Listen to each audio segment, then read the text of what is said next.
Hey guys, this is Lil. This is my first proper YouTube video. I am not a content creator by any means. I have a full-time job.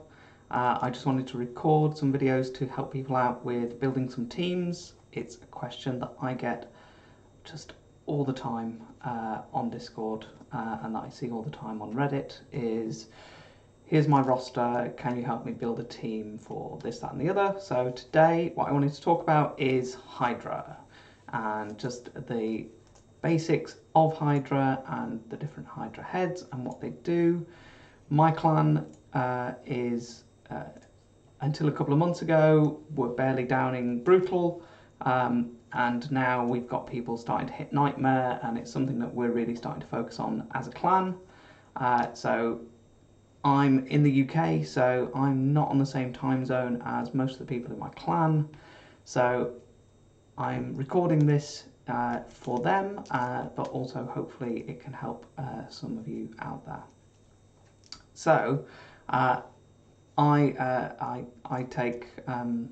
come from the Nub school where I write just everything down like him. I have notes on just everything. I am not going to share with you my notes today, but I am going to use them, so I'm not going to do a blinding white spreadsheet like Nub would. So just in terms of the Hydra heads and what they do, I feel like everyone sort of reaches that point where they can't really just ignore Hydra anymore, and at that point I usually, my clan have a very active Discord, and we usually see messages in there going, okay guys, I can't ignore it anymore, help me out, how does Hydra work? And then, we got to go through, okay, what do they do, etc. And I feel like there's a really steep learning curve with Hydra, which is why I wanted to make a video just kind of walking people through those basics. So sort of from, I don't care, I throw a team in whenever I get the advanced quest to do a Hydra key, just so that I've done it and I only get, one chest on normal. So I'm not going to go through like everything in here. So Hydra, there are 4 heads at any one time. They change per rotation. You can see what they do in here. What I was interested in doing is just talking about your counters, right? So Head of Decay, very annoying. It's going to cleanse all your debuffs off their team. It's also going to put a big shield and heal on the other heads. The counter to it is Taunt, so it can be provoked. I should say provoked, not Warcraft related. It can be provoked, so you're going to need a provoker to deal with the Head of Decay. The Head of Decay is in virtually every rotation, so I would always bring a Taunt. Otherwise you're going to get your buffs wiped. Okay, Blight puts out Poison Cloud, which means that everything's a weak hit unless it's got HP burn on. Bring out Block buffs. Block buffs, place it before Blinding Smog, the Poison Cloud, is due to go out. You don't need to worry about Poison Cloud anymore. You can also bring someone like Mordecai, who can just place that HP burn through the Poison Cloud. The Head of Suffering doesn't do a lot that you're interested in. He does some protection for his team. The main thing that you care about is he gets an extra turn. So if Suffering eats your champ, you need to get them out quick if the A3 Share Suffering is off cool or going to be coming off cooldown, because that will be 2 ticks of that Devour going down straight away. Wrath hits really hard and counterattacks when you hit it so many times. The counter to it is decreased attack. Yeah, obviously increase your defense is also good, but for the most part don't hit it too much unless you're really focusing it down. After it's done its big counter, it can't get it again, so that is the time to actually hit it, when it's got the little buff that it gets. Torment is a pain to deal with. The counters, so Torment fears your champs whenever they attack it, unless they're under a perfect veil, or unless you've got someone who can remove that through fear really, really quickly, like Inquisitor Shamal. So your counters here are bring Perfect Veil or bring Inquisitor Shamal. This is why champs like Duchess and Rector Drath are so good, because you can bring them into the team. They're bringing a lot to your team already, but they're also bringing that Veil in case Head of Torment comes out. Head of Mischief is probably most people's most hated head. I don't know, it's probably between Decay, the Cleanser, and Mischief, the Buff Stealer. I'll let you guys let me know which one you find most annoying. So Mischief steals your buffs, and it steals the buffs from the person who has most buffs. So the way to counter Mischief, so first you want to bring block buffs, so that even if it steals your buffs, it doesn't get them and then spread them around to the team, which is what it does once it's got them. But the better way to deal with Mischief is, because even if it steals your buffs, you lose those buffs and it gains turn meter.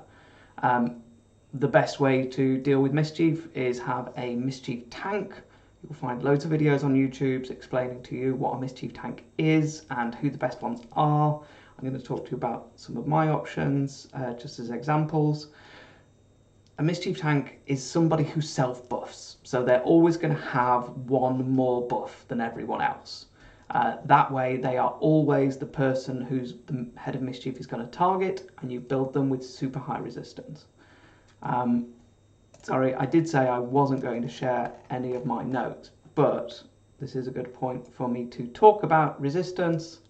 Okay, so if I, apologies, if I bring over my OneNote, which isn't very big, so let's just zoom that in a little bit. These are the sorts of stats that you are looking for different difficulties of Hydra. Yeah, so if you are tackling Nightmare, you are going to want at least 450 resist, so that your Mischief tank is not getting their buff stolen, because their whole point is not getting their buff stolen. I'll show you mine in a minute. And then, yeah, the different accuracy and resist levels that you want. These are the chests, because I always need to come and double check how I one-keyed or have I not one-keyed. I would also, when you're building your champs, try and build them tanky. Also try and build them fast. So any DPS, I would say you want to have at least, any damage dealer wants to be at least 220. Speed for Nightmare, for Brutal and Nightmare, any support champ wants to be much higher than that, at least at least 240, but the higher the better. So apologies, I said I wasn't going to share this. So onto my how to build a Hydra team. Okay, so I'm going to start from scratch, and I'll go through my process when somebody sort of messages me with, hey, here's my roster, who am I, what's my best team. So for me, the first thing that you need, and again, it was Ivy Lee who really said it, and I think that's a bit of a learning curve, is don't build a team to deal with the starting heads. Once you get beyond hard, once you get into Brutal and Nightmare, the likelihood of the same head popping out, it doesn't feel like it happens very often. So the best thing to do is build a team that can deal with everything that's potentially going to come at you. Yeah. So for me, I mean, I'm going to start with how I prioritize building a team. So typically, a team makeup, I would say, should be 3 support champs, 2 to 3 damage dealers. Okay. So my number 1 is bring a provoker. Yeah, dealing with decay. Decay's in virtually every rotation. When it comes out, it's a real pain. I always bring a provoker, like personally. So my best provokers would be Soulless, who doesn't really cut it. He doesn't bring enough for Nightmare. I use him on Brutal and lower. And someone who you might have, because he was a fusion, Bivald. Bivald is great because he fills 2 roles here. So in Hydra, anywhere that you can fill 2 roles with one champ is perfect, because the list of things that you need to bring is very long and you only have 6 champ spots. So Bivald self-buffs with Strengthen. It means I can't bring Strengthen into this team as well. So I can't bring Lydia in this team, for example. But he's not the best provoker, but he's the best provoker I have, so he's who I use. I mean, I guess that's debatable. Solus has 2 provokes, but Solus doesn't bring a whole lot more. Bivald brings some healing, he brings provoke, and he's doing my mischief tanking here, so he's filling a few roles. The second thing that I always, I should say, so there we filled the provoke role to deal with the Head of Decay. The next step would be the mischief tank role, which is anyone who self-buffs. Now, for me, in this, it's great because I've got Bivald who's doing both those roles. If I was using my Soulless, let's say that this was my second team, not my first team, then I would look to bring someone who self-buffs. Ragash was a guaranteed champ not so long ago. He self-buffs on his A1. He also self-buffs himself and one other person, so he's not bad. I would also give your mischief tank a blood shield ring. It's just 1 extra buff, and try not to give anyone else, unless they've got relatively high resist. My other option, who is built for a mischief tank, is Abora. So those are my examples of mischief tanks. Like I say, Nub's got videos on the best mischief tanks in the game, the best provokers in the game. I'm just giving you some basics to build your own team. I'm not going to go deep dive into who's the best for every single role. Just talking to you about some of the roles that you want to fill when you're building a team and looking at your roster about how can I make this work. So we're going to stick with Bivald. He's our provoker and our mischief tank. The next thing that I always bring, even though I've got a mischief tank, your mischief tank is going to get eaten. That's fact. It's going to happen. You don't want your run to fall apart at that point. You don't want mischief to steal block buffs, spread that around to everyone. So what I always bring, regardless, is block buffs. Yeah, and no secret to anyone, the best block buffs champ in the game is the epic Hugo. So I'm going to bring Hugo in wherever she's gone. Here she is. I've got 2 built. Now I'm going to cheat because I know this team, because it's my team. I'm going to bring Hugo for the block buffs. She brings a cleanse, she brings a heal, she also brings a leech on the A1. Great champ for this. Yeah, there are other options in this space. You can use Demitha, you can use Tahanarak. I'm trying to think who else is block buffs. I think Gorgorab has block buffs.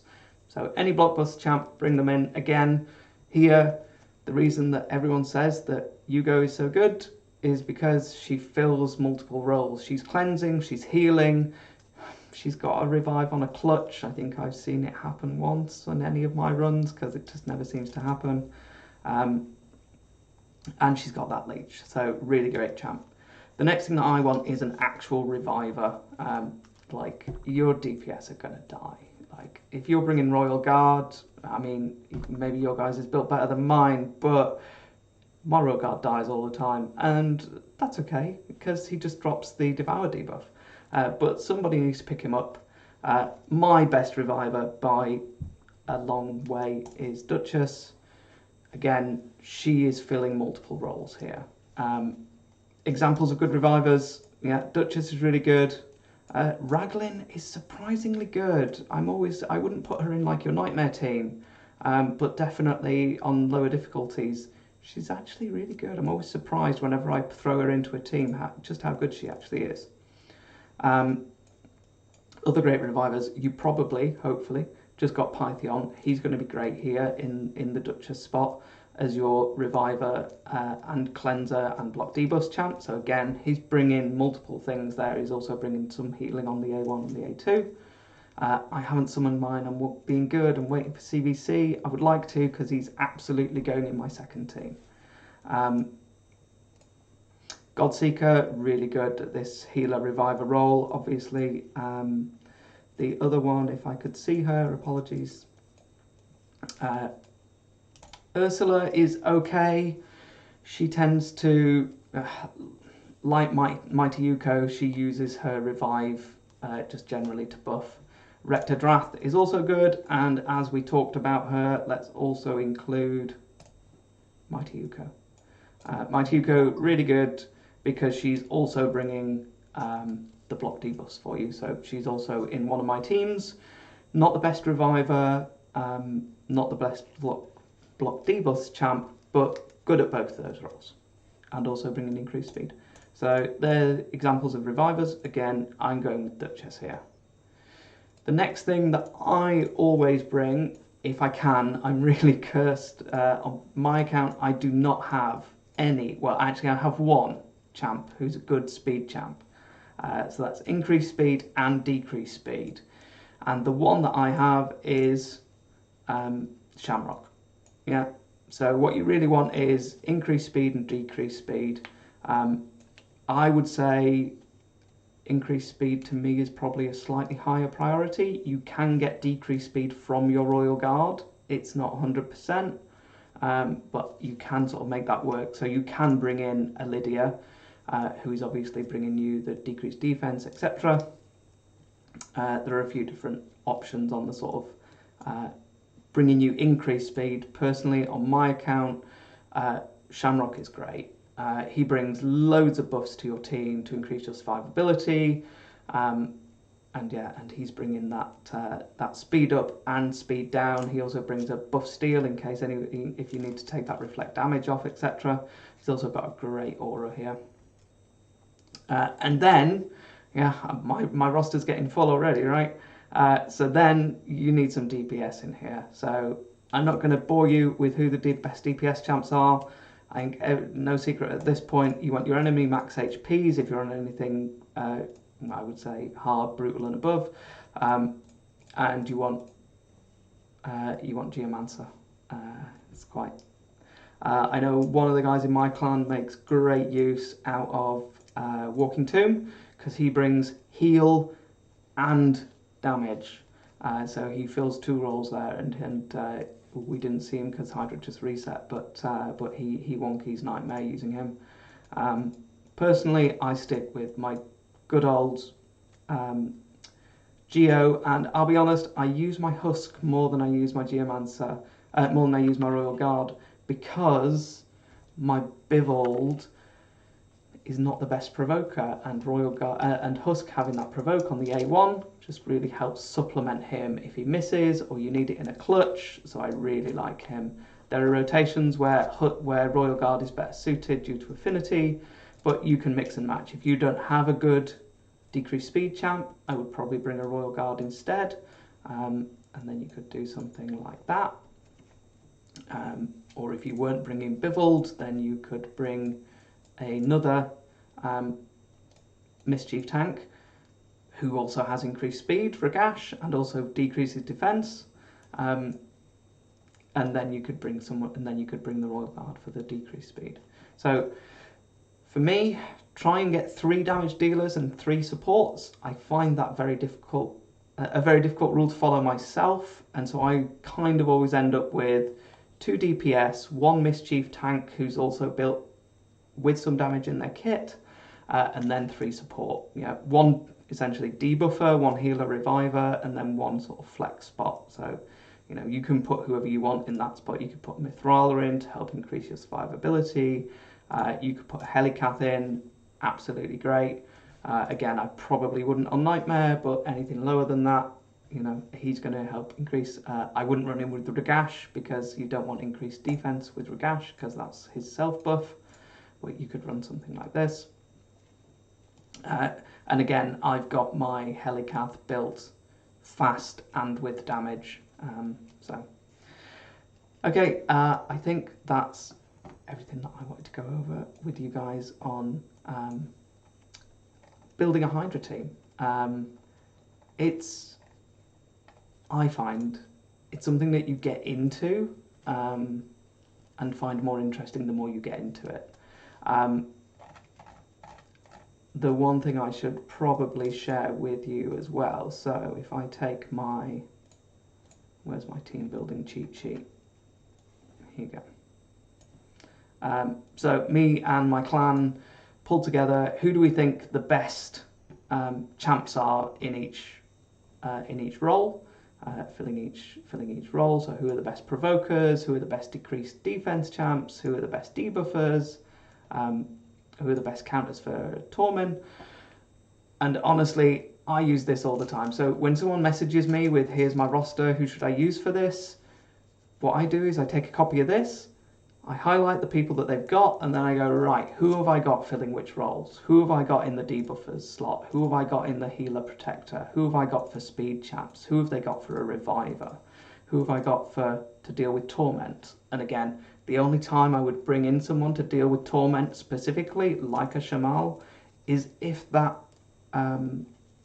torment is in the starting lineup. If he's not, I don't pack for him. I bring Rektar or I bring Duchess, so that I've got a Veil in the team if he pops out. But I don't think Shamal brings enough to the table by himself. When it is in the starting lineup, I like to build my Shamals with 0 damage, because you do not want to kill Torment, because Torment is providing you with a whole load of turn meter boost for your lead. Yeah, who are the best Mischief tanks? Who's the best Provoke? And again, to me, Provoker first, Mischief tank second, Reviver third. Block debuffs third, Reviver fourth. They're my sort of core roles to fill. Then you're filling in with damage and debuffs. At that point, you've probably got all your debuffs already. But okay, guys, that's my first ever YouTube video. Like I said, I am not a content creator. I've done this all in one take. I know I'm going to regret that later, and I've done it not with all of my notes. So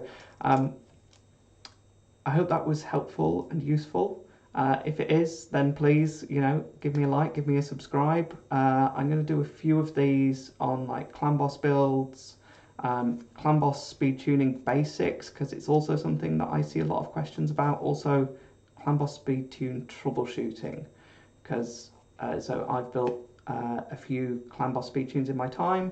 The Fu Myth with Ninja at 3-1 is mine. That's my claim to fame. I've got a speed tune on Deadwood's website, so that makes me very happy. But yeah, just how to troubleshoot that, how to, from knowing nothing, how do you start troubleshooting your speed tune to find out where it's going wrong? Because honestly, I get loads of messages, hey, this isn't working. And I always do the same things, and the people could do that themselves if they knew how. And I feel like just a little bit of knowledge could help a lot of people to solve their own speed tune problems. So anyway, look guys, it's been great. Thank you. I hope you enjoyed this video. I hope it's not awful. Leave me comments. Hopefully, maybe I'll be looking back at this in a few years' time and cringing at how terrible I was. So thank you guys. Like I said, I've been Lil. This has been a Raid Shadow Legends video, and thank you very much for watching.